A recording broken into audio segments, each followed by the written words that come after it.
after the call, then this shouldn't come as a surprise, but you need to do a good job. When you're just starting out, your reputation and building trust and building up a client base is absolutely everything. Make sure that you do a hell of a job, that you go all out for this client and do a hell of a job. Number 2, a mistake that many beginners make as well, is that they don't continue the calls. Let's say that you have set up an AI system. A lot of agencies, they just set it up and then they never communicate with the client again. That's not a good way to do it. I'd recommend at least bi-weekly calls. So hop on a call with them every 2 weeks, go over performance, go over things that could be improved. Why is that? Well, that's going to decrease your churn a lot.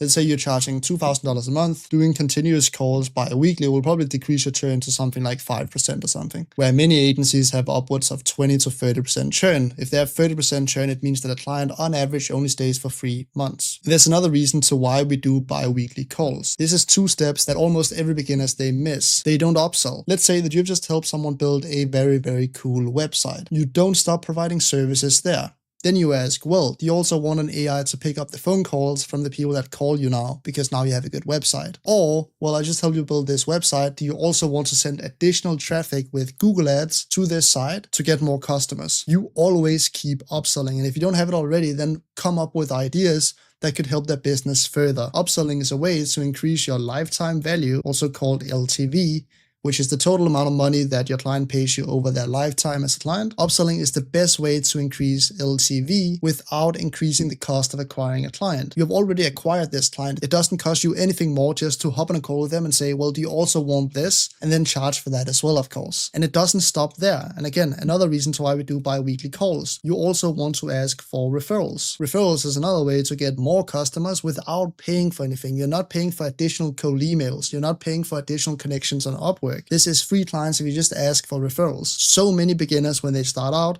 don't ask for upsells and they don't ask for referrals. But that's also because that they don't do it the right way. Here's how you do it. You don't say, do you know anyone that could use this as well? Instead, you're very specific. You want to mention the exact people that you want to work with. Like, do you know any plumbers in your area that could use this as well? Or do you know anyone in this industry or in this industry that could use this? Like, do you know any plumbers, electricians, people that own a landscaping company? You basically just name a list of potential clients that you want to work with. The reason that you do this is if you just ask, well, do you know anyone else that could use this service? They might come with someone, but usually they're just going to say no because it's harder for the human brains to just come up with something from scratch. If you give them a specific list, like, do you know any plumbers, electricians, landscapers? Do you have any other friends in business? If you already give their brain that to think about, usually they're going to come up with more referrals to you. That's rule number 1 when asking for referrals.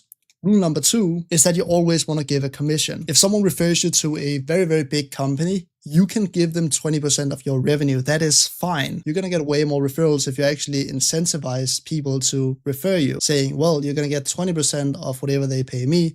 I'm going to pay that to you. Do that to all your clients and you're going to get way more referrals. I hope you see how all of these are connected. You do a hell of a good job. You need to make the client happy.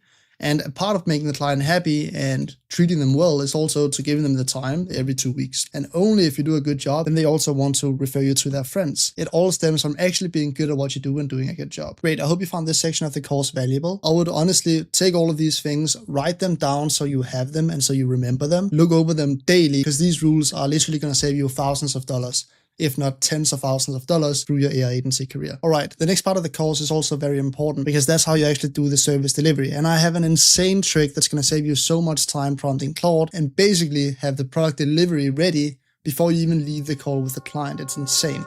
Let's get into that. What most agencies do when they are done after a call is that they get to work. And if you're using something like Claude Code, you're then taking the information that you yourself learned from the call and you're passing that to Claude Code, right? You're spending time giving it all of the context that you gained on the call. But human mistakes happen. You might have missed something. You might have forgotten something. Sometimes you don't start on the project right after the call is finished, which means that you might lose out on some information. Let me show you both a smarter way and a way where you never miss information ever again, where you pass all of the context effectively to Claude. To do this, we're going to go back into the Claude app that we installed earlier. If you don't have it already, then install Claude for desktop. You go to this settings tab right here.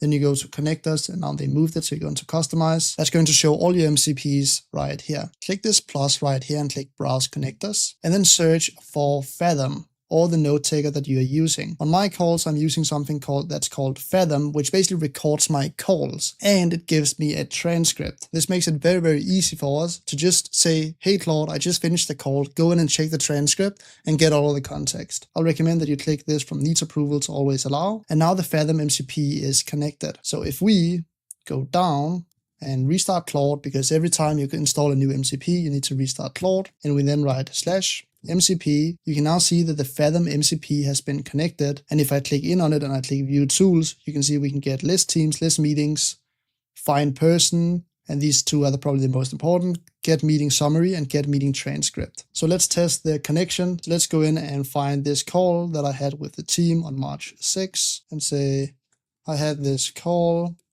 please use Fathom MCP and give me a summary. There we go. You can now see it says composing. And now you can see it's calling Fathom right here. And there we go. Now we get a summary of the meeting, and we can get all of the context, and we can ask specific questions to parts about the meeting, how we build this, how we build that.